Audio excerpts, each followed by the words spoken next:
Airports are supposed to be neutral zones, a crossroads where people from every walk of life briefly coexist before scattering across the world. But for Jack Carter, a retired Marine and proud father, neutrality vanished the moment he walked through the terminal doors wearing a red Make America Great Again hat. Jack Carter wasn't looking for attention. His well-worn duffel bag hung over his shoulder, and his veteran's ID was tucked safely into his wallet. But attention found him anyway. The red hat on his head might as well have been a neon sign. The buzz of conversation seemed to shift as he walked past crowded seating areas. A young man in sleek designer headphones leaned back in his chair, arms crossed. "Nice hat, Grandpa. Didn't know airports allowed dinosaurs." Jack didn't respond. Years in the Marines had taught him the value of silence in the face of provocation. He adjusted his bag strap and kept walking, his eyes fixed on gate C-17. But the tension wasn't finished with him yet. At the gate, Jack handed his boarding pass to the attendant.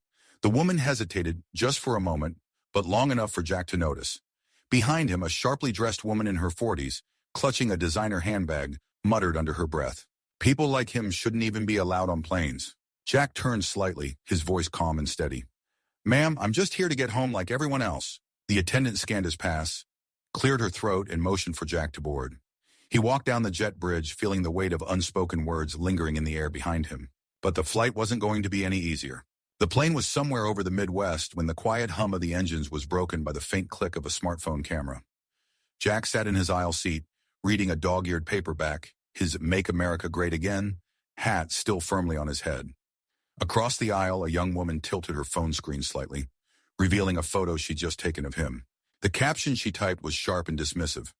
"This guy thinks he's at a rally, not on a plane. SMH."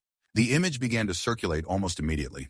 Passengers a few rows ahead and behind started glancing back at Jack, their expressions shifting subtly. Some smirked. Others exchanged knowing looks. Jack noticed, of course. It was impossible not to, but he said nothing. Years of discipline and patience were etched into the lines of his face. Instead, he adjusted his hat and returned to his book. The plane's air felt heavier now, thick with judgment. It started with a jolt. The seatbelt sign blinked on, and a tremor shook the cabin. Overhead, bins rattled, and nervous gasps echoed through the narrow aisle. Jack set down his book as the plane lurched again, dropping slightly before stabilizing. A child's sharp cry cut through the air. Behind Jack, a young mother struggled to keep her toddler calm while fumbling with the dangling oxygen mask. Her hands were trembling, her voice frantic. Jack turned in his seat without hesitation. "Ma'am, let me help." His movements were steady, his voice calm.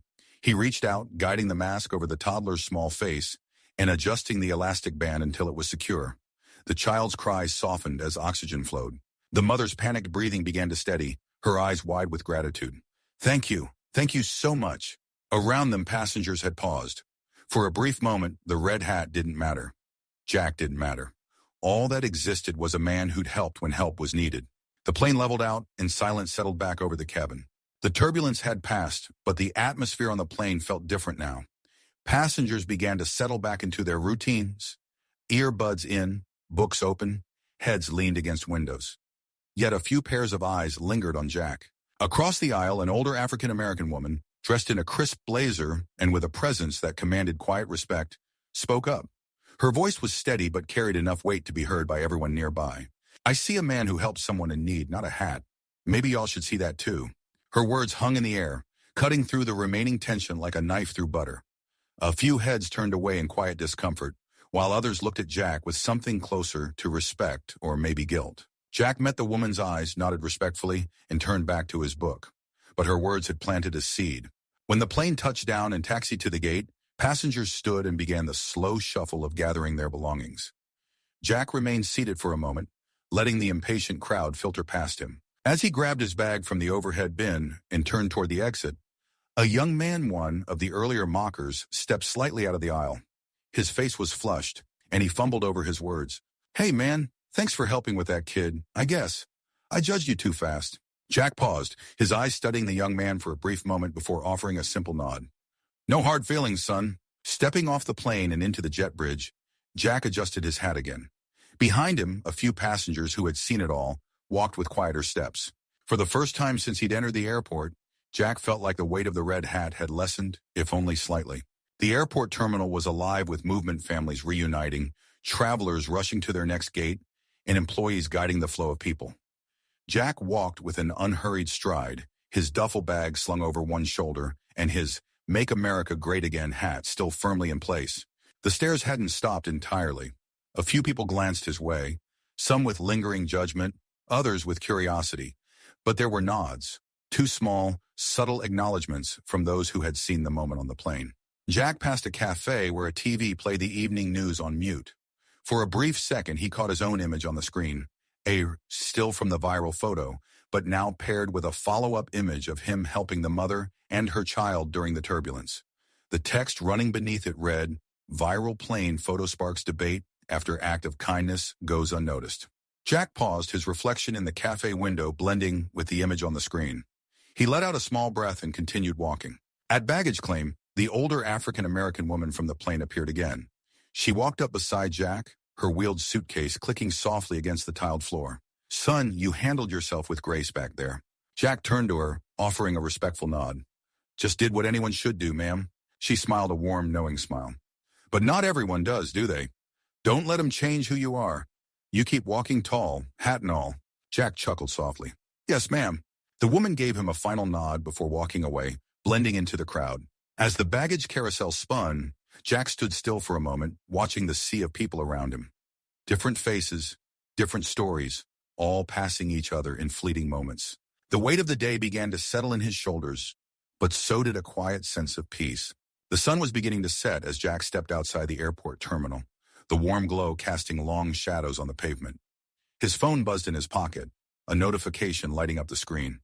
"You've been tagged in a post." Curious, Jack unlocked his phone and opened the link. It was the same viral photo of him on the plane, the one with his MAGA hat and the snarky caption. But this time, the post had been updated with a new image. Jack calmly helping the young mother and her child during the turbulence. The new caption read, "Don't judge a book by its cover or a man by his hat. Heroes don't always wear capes." The comments below told the story of the internet's divided response. Some defended him passionately, while others doubled down on their initial judgment. But mixed in with the noise were a few clear voices of reason. "We need more people like this guy. Actions speak louder than hats.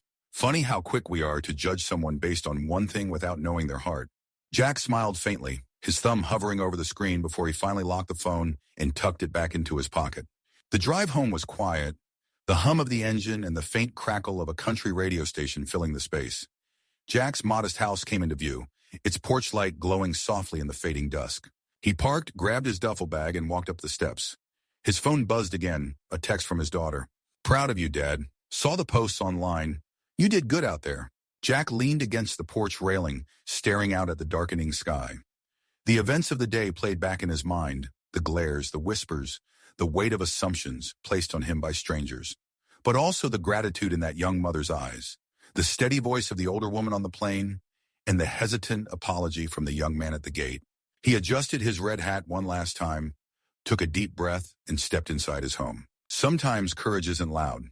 It's a steady hand in chaos, a calm voice in anger, and the choice to stand tall in the face of ridicule. Have you ever been judged unfairly for something as simple as what you wore or believed? Share your story in the comments below. Don't forget to like, subscribe, and let us know. What would you have done in Jack's shoes?